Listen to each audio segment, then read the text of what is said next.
Partai Demokrat mau turun demonstrasi protes kenaikan harga BBM. Memang benar-benar amnesia politik. 10 tahun Susilo Bambang Yudhoyono memerintahkan juga terjadi kenaikan harga BBM berkali-kali. Makin lebih parah.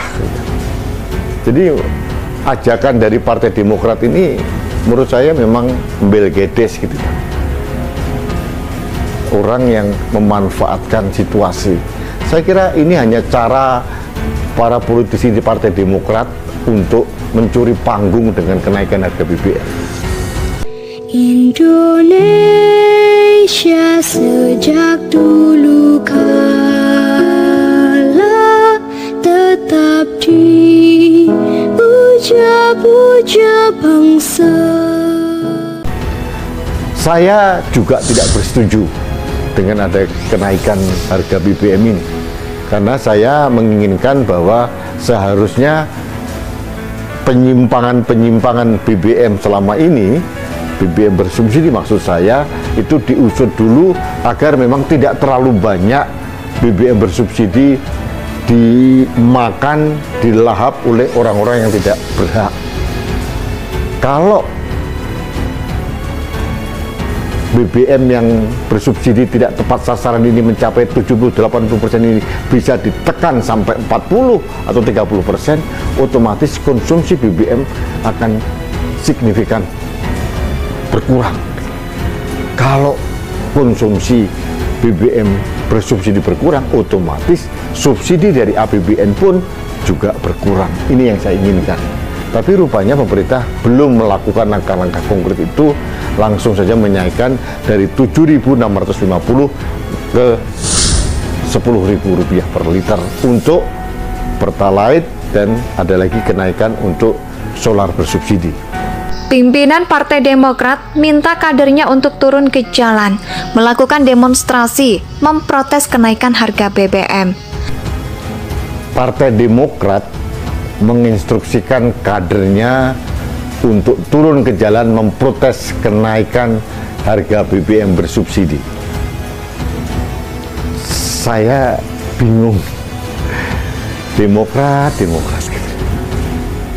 Orang-orang Partai Demokrat ini seolah-olah lupa sejarah atau mencoba menyesatkan sejarah bahwa zaman rejim Presiden Susilo Bambang Yudhoyono pun juga berkali-kali ada kenaikan harga BBM. Apa bedanya dengan era Presiden Jokowi sekarang? Waktu itu tidak ada pandemi, tidak ada krisis global. Yang sekarang yang terjadi itu adalah pasca pandemi, beberapa negara sudah bangkrut, ambyar. Kita pun masih tegak lurus, tapi memang beban alokasi APBN untuk subsidi BBM bersubsidi sangat-sangat besar. Apakah mereka sudah terjangkit amnesia politik? Mbak Puan dulu nangis-nangis, sekarang enggak. Sebelum tanggal 17 beliau sangat mengerti kalau BBM itu dinaikkan. Terus sekarang tiba-tiba kenaikan BBM itu dianggap bahwa pemerintah sedang menyesatkan rakyat. Ini inkonsistensi, tapi ini bukan monopoli dari Puan Maharani. Menurut saya justru yang paling tidak konsisten adalah Partai Demokrat. Karena dulu mereka pernah menjadi the ruling party, penguasa 10 tahun. Susilo Bambang Yudhoyono memerintahkan juga terjadi kenaikan harga BBM berkali-kali, makin lebih parah. Jadi ajakan dari Partai Demokrat ini menurut saya memang belgedes gitu.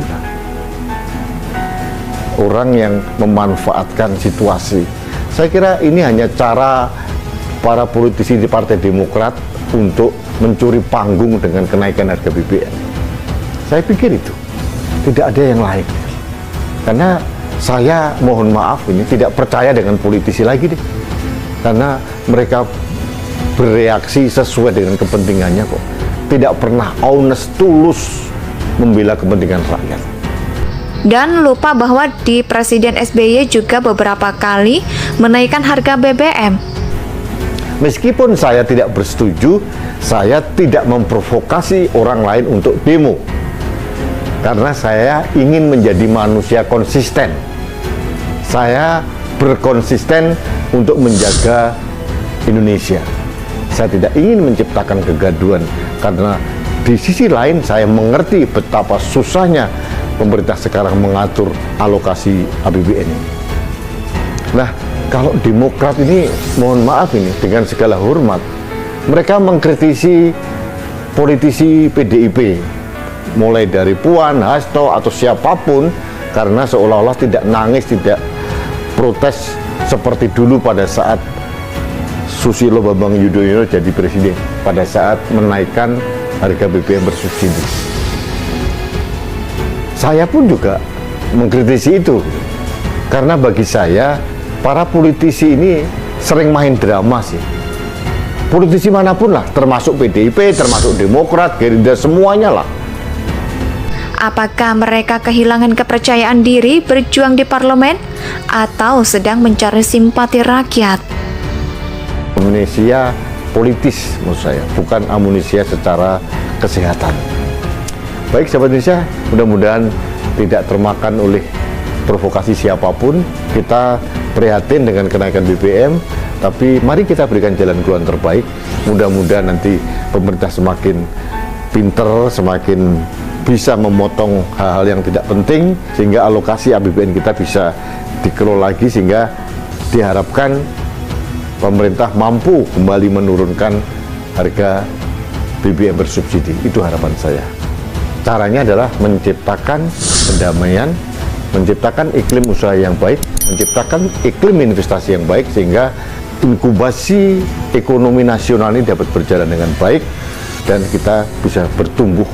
Dan kalau itu terjadi, insya Allah saya kira BBM akan kembali turunkan, dan ada kemampuan dari pemerintah untuk kembali memberikan subsidi yang pantas buat rakyat. Saya pun juga marah kepada semua partai, termasuk Partai Demokrat, yang memprovokasi untuk melakukan demo hanya sekedar mencuri panggung rakyat, mencari simpati dari rakyat. Bagi saya ini belegedes lah, pret.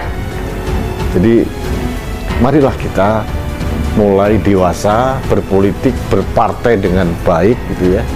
Jangan juga saling mencuri panggung sehingga rakyat ini dianggap bodoh dan dianggap pelupa. Padahal daya ingat masyarakat ini sangat besar, dan masih ingat bagaimana Presiden SBY berkali-kali menaikkan tarif BBM bersubsidi. Banyak sekali. Jadi kalau sekarang seolah-olah politisi Partai Demokrat amnesia, bagi saya juga aneh. Saya juga tidak bersetuju dengan ada kenaikan harga BBM ini, karena saya menginginkan bahwa seharusnya penyimpangan-penyimpangan BBM selama ini, BBM bersubsidi maksud saya, itu diusut dulu agar memang tidak terlalu banyak BBM bersubsidi dimakan, dilahap oleh orang-orang yang tidak berhak. Kalau BBM yang bersubsidi tidak tepat sasaran ini mencapai 70-80% ini bisa ditekan sampai 40 atau 30%, otomatis konsumsi BBM akan signifikan berkurang. Kalau konsumsi BBM bersubsidi berkurang, otomatis subsidi dari APBN pun juga berkurang. Ini yang saya inginkan. Tapi rupanya pemerintah belum melakukan langkah-langkah konkret itu, langsung saja menaikkan dari 7.650 ke Rp10.000 per liter untuk Pertalite, dan ada lagi kenaikan untuk solar bersubsidi. Meskipun saya tidak bersetuju, saya tidak memprovokasi orang lain untuk demo, karena saya ingin menjadi manusia konsisten. Saya berkonsisten untuk menjaga Indonesia. Saya tidak ingin menciptakan kegaduhan, karena Indonesia tanah air beta, pusaka nan jaya.